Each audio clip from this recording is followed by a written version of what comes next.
Olá, tudo bem? Seja bem-vindo aqui a mais um vídeo. Para você que não me conhece, meu nome é Gessimar Martins e hoje eu quero falar um pouquinho com você sobre a centralização do processo de ensino. Quem que você acha que o ensino precisa estar centrado? No professor ou no aluno? Qual desses precisa ser o grande protagonista no seu processo de aprendizagem? Quem que precisa mediar o processo de ensino? É isso que nós vamos ver nesse vídeo agora. Então, fique comigo até o final. Se você observar uma coisa, a aprendizagem desde a sua criação, ela esteve muito centrada no professor, que era o grande protagonista da história. Por quê? Porque ele tinha todo o seu potencial, todo aquele conhecimento adquirido durante a sua formação. E como naquela época, lá há alguns anos, algumas décadas atrás, o professor não tinha essa quantidade de informações que nós temos hoje, de fácil acesso para o aluno, então o professor ele se tornava ali o grande protagonista, o único dono do conhecimento, o único dono do saber. Só que com os tempos isso foi mudando. E com essa grande evolução, principalmente de tecnologia, influenciando diretamente uma sala de aula, qualquer ambiente que o aluno esteja, isso se torna um aspecto de suma importância para que nós possamos prestar um pouco atenção e ver em quem que realmente deve estar centrado o processo de ensino-aprendizagem. Desde a sua criação, das escolas, de todo aquele processo de ensino, o aluno ele se tornava um grande refém, vamos dizer assim, porque ele tinha que ficar ali, simplesmente sentado, ouvindo o que o professor tinha para poder falar. Ele não podia argumentar, falar a sua opinião. Isso era muito reservado para o professor, para o mediador do processo. Só que aí, como os tempos têm mudado, tudo tem se evoluído, o aluno ele precisa se tornar o grande protagonista. Afinal, quem que vai atuar lá no mercado depois que sai de uma faculdade? O aluno.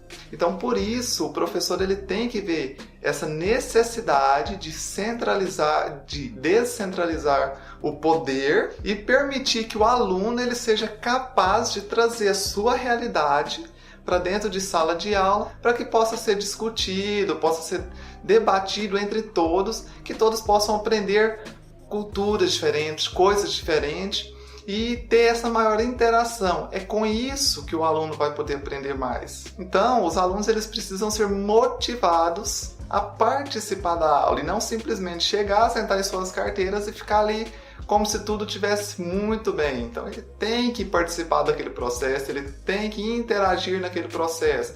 E o professor ele precisa sempre estar aberto a essas mudanças, aceitar que o aluno tem que participar do processo e não simplesmente ele, como a maioria dos professores fazem.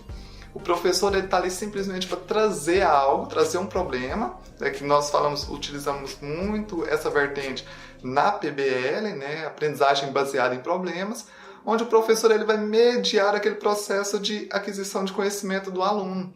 E a partir desse momento, o aluno ele consegue ter mais capacidade de ser mais crítico, mais reflexivo, fazer com que realmente o seu aprendizado ele possa render muito mais. E uma coisa que é de fundamental importância ser observada também é o ambiente. Aquela questão de sala tudo enfileirada, professor lá na frente, os alunos já ficam um pouco inquietos. Então o professor ele não deve mais necessariamente ficar só lá na frente apresentando o seu conhecimento.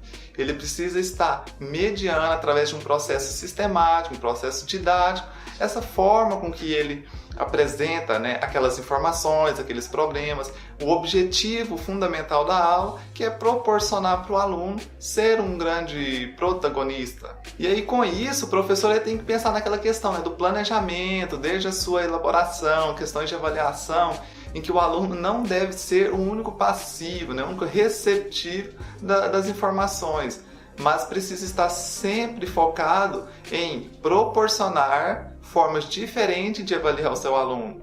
Afinal, prova não prova nada. Isso a gente vê muito falar. Então, você tem que medir a capacidade do seu aluno pelo que ele sabe, pelo que ele consegue desenvolver. Aquela questão, não adianta você ir em uma sala de 30, 40 alunos aí, querer passar uma informação e querer que todos aprendam do mesmo jeito, no mesmo tempo, do mesmo ritmo.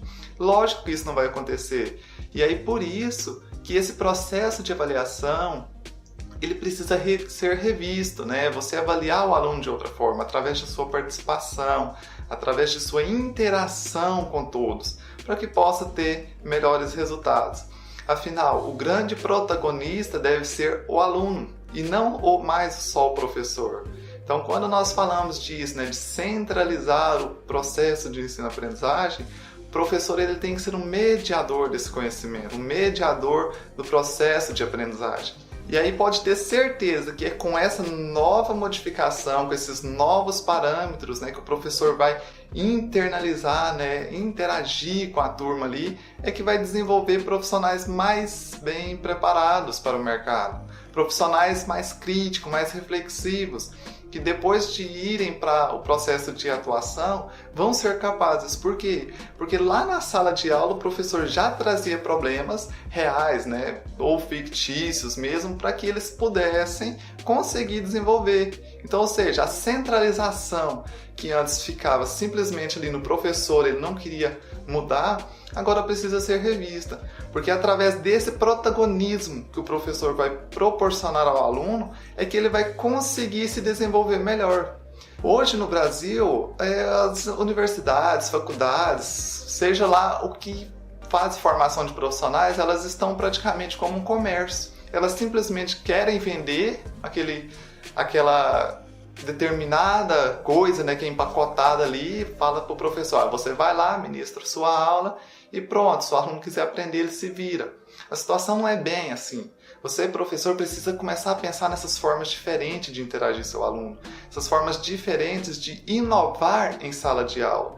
E pode ter certeza que a partir desse momento que você descentralizar o poder de sua ação dentro de sala de aula e transferir isso para o aluno, só fazendo um adendo aqui, presta muita atenção. Não é deixar o aluno simplesmente fazer o que ele quiser, jogar lá e falar, pronto, se vira, eu vou ficar aqui de braços cruzados enquanto você resolve esse problema. Não, você precisa mediar, você precisa estar junto, você vai ser um conselheiro, né, desse aluno, nesse processo de aprendizagem. E pode ter certeza que a partir desse momento em que você descentraliza o poder de ti e começa a colocar o aluno para pensar mais, para poder fazer mais, desenvolver mais, vai ter muito mais resultados, tanto para o aluno quanto para você, profissional. Porque a partir desse momento, todos vão começar a falar, peraí, o que ele está fazendo, o que ele está inovando ali que a turma está desenvolvendo melhor. E aí, a partir disso, você vai conseguir exercer realmente o que deve ser a sua profissão de professor, né? Proporcionar ao aluno aquela aprendizagem constante, se tornando ele um grande protagonista da sua história. Então, continue aí nos acompanhando, porque vamos ter mais vídeos aí falando sobre esses assuntos. Aqui é só uma rápida abordagem, né, de em quem centralizar o processo de aprendizagem. Mas tem muito mais vindo por aí. Então, clique aí abaixo, se inscreva no canal, deixe seu joinha no vídeo aí, que nós nos vemos no próximo vídeo. Até mais!